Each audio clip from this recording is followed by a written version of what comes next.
കൂജന്തം രാമ രാമേതി മധുരം മധുരാക്ഷരം ആരുഹ്യ കവിതാശാഖാം വന്ദേ വാൽമീകികോകിലം. ശ്രീമദ് വാൽമീകി രാമായണം യുദ്ധകാണ്ഡം സർഗം 24.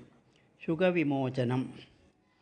രാവണൻ ശുകൻ എന്ന രാക്ഷസനെ ദൂതനായി ശ്രീരാമൻ്റെ അടുത്തേക്ക് പറഞ്ഞയച്ചു.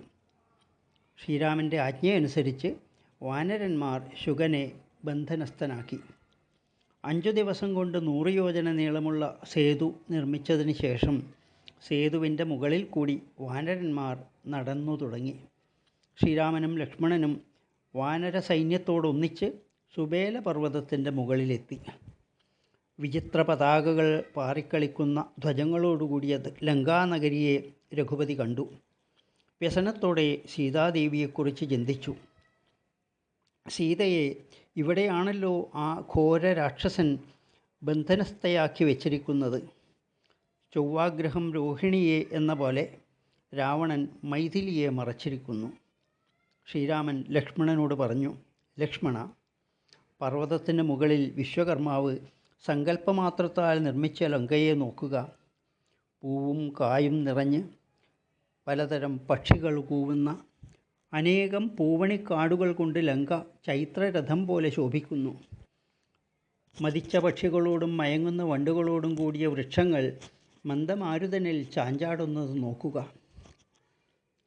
ദശരഥാത്മജനായ ശ്രീരാമൻ വാനരസേനയെ ശാസ്ത്രീയമായ രീതിയിൽ വിഭജിക്കുവാൻ നിർദ്ദേശിച്ചു. അംഗദൻ നീലനോടൊത്ത് പടയുടെ മാറത്ത് നിലകൊള്ളണം. ഋഷഭൻ തൻ്റെ സേനാവിഭാഗത്തോടുകൂടി വലത്ത് വശത്ത്, ഗന്ധമാദനൻ ഇടത്ത് വശത്ത്, ഞാൻ ലക്ഷ്മണനോടും കൂടി കരുതലോടെ തലക്കൽ നിൽക്കുന്നുണ്ട്. ഋക്ഷമുഖ്യന്മാരും മഹാന്മാരുമായ ജാംബവാൻ, സുഷേണൻ, വേഗദർശി ഇവർ നടുഭാഗം കാക്കട്ടെ. കപിസേനയുടെ പിൻവശം കപിരാജനായ സുഗ്രീവൻ കാക്കട്ടെ. മഹാവ്യൂഹങ്ങളായി വിഭജിക്കപ്പെട്ട് വീരവാനരന്മാരാൽ രക്ഷിതമായ ആ സേന മേഘമാല ചൂടിയ ആകാശത്തെപ്പോലെ ശോഭിച്ചു. പോരിൽ ലങ്കയെ തവിടുപൊടിയാക്കുവാൻ വാനരന്മാർ പർവ്വതശിഖരങ്ങളും വൻമരങ്ങളും എടുത്ത് തയ്യാറായി നിന്നു. ശ്രീരാമൻ സുഗ്രീവനോട് പറഞ്ഞു, സേനകൾ അണിനിരത്തപ്പെട്ടു. ബന്ധനസ്ഥനാക്കിയ ശുകനെ വിട്ടയച്ചു കൊള്ളുക. അവൻ വൃത്താന്തങ്ങളെല്ലാം രാവണനെ അറിയിക്കട്ടെ. സുഗ്രീവൻ ശുകനെ മോചിപ്പിച്ചു. ശുകൻ രാവണൻ്റെ അടുത്തെത്തി. രാവണൻ ചിരിച്ചുകൊണ്ട് ചോദിച്ചു, നിൻ്റെ ചിറകുകൾ എന്താണ് കെട്ടപ്പെട്ടിരിക്കുന്നത്? അവർ നിൻ്റെ ചിറകുകൾ മുറിച്ചോ? നീ സ്ഥിരബുദ്ധിയില്ലാത്ത അവരുടെ കയ്യിൽ അകപ്പെട്ടോ? ശുകൻ മറുപടി പറഞ്ഞു, കടലിൻ്റെ വടക്കേ കരയിൽ ചെന്ന് അങ്ങയുടെ സന്ദേശം മയത്തിൽ ഭംഗിയായി ഞാൻ അറിയിച്ചു. കണ്ട ഉടനെ കുരങ്ങന്മാർ എന്നെ പിടികൂടി ചിറക് വലിച്ചു പറിക്കാനും മുഷ്ടികൾ കൊണ്ട് ഇടിക്കാനും തുടങ്ങി. രാക്ഷസരാജൻ, വാനരന്മാർ സ്വതവേ കോപിഷ്ഠരും ഉഗ്രസ്വഭാവക്കാരുമാണ്. അവരോട് മിണ്ടാനേ വയ്യ. അവരിൽ ചോദ്യം യേശുകയില്ല. വിരാധൻ്റെയും കബന്ധൻ്റെയും ഖരൻ്റെയും ഘാതകനായ രാമൻ സുഗ്രീവനോടൊപ്പം സീതയുടെ വാസസ്ഥലം മനസ്സിലാക്കി കഴിഞ്ഞു. ആ രാമൻ സമുദ്രത്തിൽ അണകെട്ടി ലവണസമുദ്രം കടന്ന് രാക്ഷസരെ വകവെക്കാതെ വില്ലുമേന്തി ഇതാ വന്നെത്തിയിരിക്കുന്നു.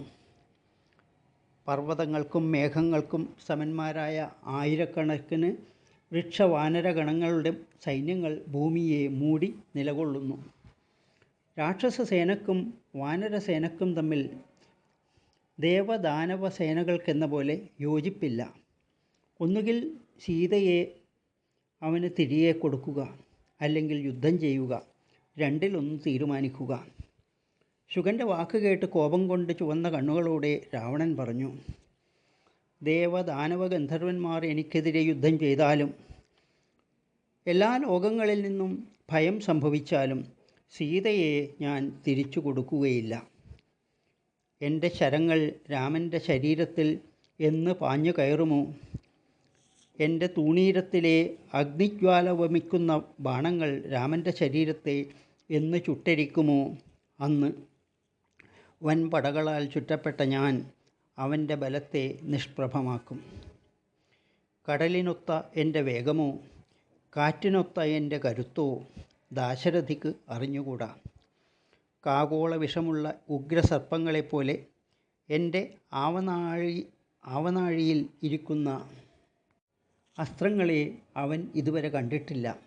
അതുകൊണ്ടാണ് യുദ്ധത്തിന് തയ്യാറായി വന്നിരിക്കുന്നത്. എൻ്റെ യുദ്ധസാമർഥ്യം ശ്രീരാമൻ ഇതുവരെ നേരിൽ കണ്ടിട്ടില്ല.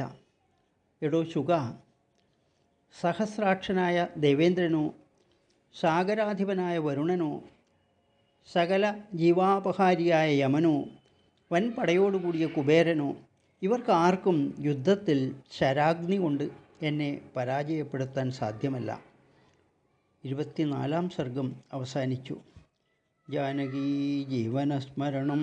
ജയ ജയ രാമ രാമ.